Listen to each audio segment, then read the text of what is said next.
ایک صاحب کہتے ہیں کہ ایک عزیز جاننے والے کو کچھ پیسے ادھار دیے، اب واپس نہیں کر رہے، ہیلے بہانوں اور ٹال مٹول سے کام لے رہے ہیں، تو شریعت اسلامیہ میں اس کا کیا حل ہے؟ کوئی وظیفہ ہی بتا دیجیے۔ تو میرے بھائی ادھار ہمیشہ جاننے والوں کو ہی دیا جاتا ہے۔ مشہور ہے نا القرض مقراض المحبہ، کہ قرض محبت کی کینچی ہے۔ جب آپ نے کسی کو قرض دے دیا ہے تو واپسی کے چانس انتہائی معدوم ہوتے ہیں اور پھر محبت ختم ہو جاتی ہے۔ جس طرح قینچی کے ساتھ کپڑا کاٹ دیا جاتا ہے، اس طرح وہ تعلق، وہ رشتے، وہ ناطے بھی ختم ہو جاتے۔ نبی اکرم صلی اللہ علیہ وآلہ وسلم نے ایک مرتبہ زید بن سانہ نامی یہودی عالم سے ادھار لیا۔ 30 دن کا وقت متعین ہوا۔ اس حدیث کو امام حاکم نے مستدرک میں نقل کیا، کتاب معرفت الصحابہ۔ 30 دن کا وقت مقرر ہو گیا۔ زید بن سانہ کہتا ہے کہ ابھی 3 دن باقی تھے کہ میں مسجد نبوی چلا گیا۔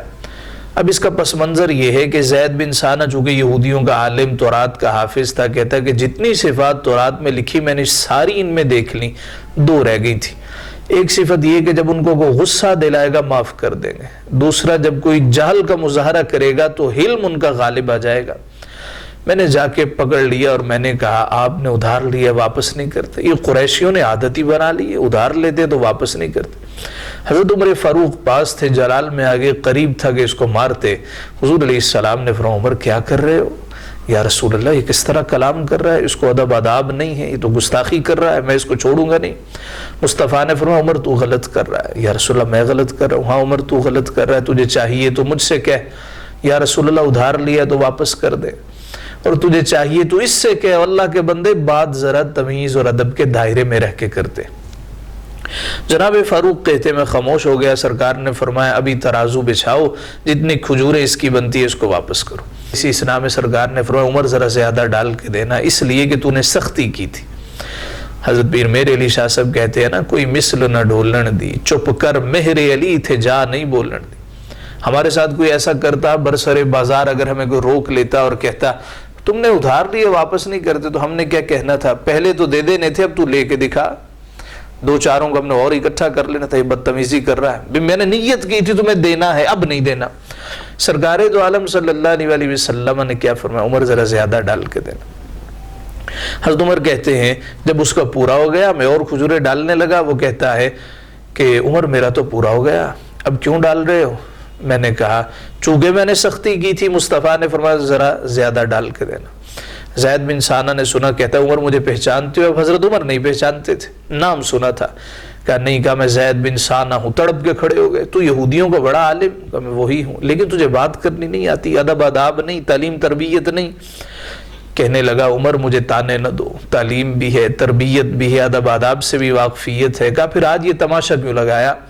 زید بن سانہ کہتا ہے میں نے تورات میں جتنی صفات پڑھی تھی ساری دیکھ لی، 2 رہ گئی تھی، آج وہ بھی دیکھ لی۔ میں نے غصہ دلانے کی کوشش کی مگر مسکرا دیے، میں نے جتنا جہل کا مظاہرہ کیا اتنا ان کا حلم غالب آ گیا۔ جناب فاروق کہتے ہیں اچھا چلو ٹھیک ہے، یہ تیری کھجوریں اب لے جاؤ۔ کہنے لگا عمر میرا رہ کے گیا، سب کچھ تو انہوں نے لے لیا کہ خلق تیرے نے مولی دنیا کوئی ورلا جان بچاوے۔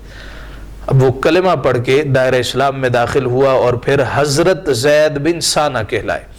اس حدیث مبارکہ کی روشنی میں نبی اکرم صلی اللہ علیہ وآلہ وسلم کا فرمان ذیشان جو حضرت عمر سے کہا عمر تجھے چاہیے تو مجھ سے کہہ، یا رسول اللہ ادھار لیا تو واپس کرے، اور تجھے چاہیے تو اس سے کہہ، اللہ کے بندے بات ذرا ادب کے دائرے میں رہ کے کرتے۔ اگر تو وہ آپ کے قریبی ہیں، رشتہ توڑنا بھی نہیں چاہتے اور توڑنا بھی نہیں چاہیے، تو جو آپ کے مشترکہ دوست ہیں، کچھ عزیز ہیں، ان سے آپ بات کریں کہ بھئی انہیں سمجھائیں مجھے پیسوں کی ضرورت ہے۔ ظاہر ہے ہر آدمی کو پیسوں کی ضرورت ہوتی ہے، اول تو مہلت دے دیں۔ اگر آپ مہلت دے دیں گے اللہ تعالیٰ اجر و ثواب عطا کرے گا کہ قرآن مجید میں مہلت دینے کا ذکر کیا گیا۔ اور اگر آپ مہلت نہیں دے سکتے اور آپ کو اشد ضرورت ہے تو اپنے مشترکہ دوستوں کو ساتھ ملائیے اور انہیں کہیے کہ بھئی ان صاحب سے کہیں کہ بھئی پیسوں کی ضرورت ہے، جب آپ کو ضرورت تھی تو آپ کو دے دی، اب ہمیں ضرورت ہے تو لوٹا دیجئے، امید ہے انشاءاللہ العزیز پیسے لوٹا دیں گے۔ یہ تو تھا ایک عملی کام، اب ایک روحانی کام بھی کر لیجئے۔ اگر کوئی پیسے واپس نہیں کرتا تو ہر فرض نماز کے بعد سورہ آل عمران آیت نمبر قل اللہم مالک الملک تؤتی الملک من تشاء وتنزع الملک ممن تشاء وتعز من تشاء وتذل من تشاء بیدک الخیر انک علی کل شیء قدیر تولج اللیل فی النہار وتولج النہار فی اللیل وتخرج الحی من المیت وتخرج المیت من الحی وترزق من تشاء بغیر حساب۔ اول آخر 11 مرتبہ درود پاک پڑھ لیجئے، کوئی سا درود پاک پڑھ لیجئے اور 3 مرتبہ ان آیات کی تلاوت کیجئے۔